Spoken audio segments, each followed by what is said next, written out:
എൻ്റെ ഫ്രണ്ട് ശ്രീലങ്കനാണ്. അവര് നല്ല അടിപൊളിയായിട്ട് ശ്രീലങ്കൻ ഫുഡൊക്കെ ഉണ്ടാക്കും. തേങ്ങാപ്പാൽ കൊണ്ട് ഉണ്ടാക്കിയ ചോറും നമ്മുടെ മുളക് ഉള്ളിയും കൂടെ അരച്ചുള്ള ഒരു ചമ്മന്തി കേട്ടോ, അത് നല്ല അടിപൊളിയായിരുന്നു. ഞാൻ കാഷ്നട്ടും കൊണ്ട് അതുപോലെ തന്നെ തേങ്ങാപ്പാൽ ഒഴിച്ച് ഒരു കറി ഉണ്ടാക്കും, കാഷ്നട്ട് മാത്രം ഇട്ടിട്ട്. അത് നല്ല ടേസ്റ്റ് ഉണ്ടായിരുന്നു. പിന്നെ അവിടെ ഗ്രൈൻഡർ ഉള്ളത് കാരണം നമ്മൾ ഗ്രൈൻഡറിൽ കുറച്ച് മാവ് ഇട്ടിട്ടുണ്ടായിരുന്നു ഇഡലിക്ക് അരയ്ക്കാനായിട്ട്. നല്ല സോഫ്റ്റ് ആയിട്ട് കിട്ടും ഇഡലിയൊക്കെ.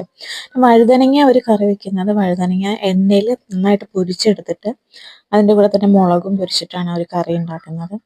അത് കുറച്ച് സ്വീറ്റാണ്, പക്ഷേ നല്ല ടേസ്റ്റ് ഉണ്ടായിരുന്നു. അതിൻ്റെ ഫുൾ റെസിപ്പീസ് ഞാൻ ഇതിനകത്ത് ആഡ് ചെയ്തിട്ടുണ്ട്.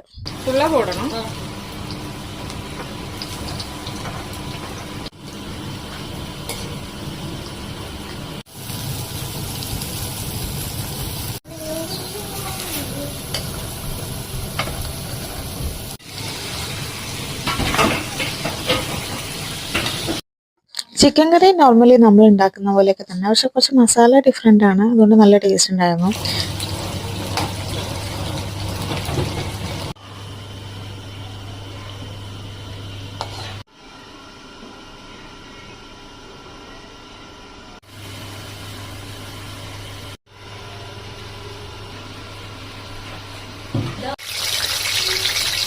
ഈ വഴുതനങ്ങയുടെ കറിയിൽ വഴുതനങ്ങ ഉള്ളി നന്നായിട്ട് പൊരിച്ചെടുത്തിട്ട് അത് ഉള്ളി നന്നായിട്ട് വഴറ്റി അതിനകത്തോട്ട് വിനീഗറും ശർക്കരയും ഇടുന്നുണ്ട്. അതിനകത്തോട്ടാണ് ഈ ഫ്രൈ ചെയ്ത ഐറ്റംസ് ഇട്ടിട്ട് കറി ഒരു മെഴുക്കുരട്ടി പോലെ ആക്കിയെടുക്കുക. നല്ല ടേസ്റ്റ് ഉണ്ടായിരുന്നു. ഇത് ബീഫിൻ്റെ കട്ട്ലേറ്റാണ്. നമ്മൾ കുറച്ച് കഴിക്കുകയും ചെയ്തു, തന്നെ ഞാൻ കുറച്ച് പാഴ്സലായിട്ട് വീട്ടിലോട്ട് എടുത്തിട്ടുണ്ടായിരുന്നു.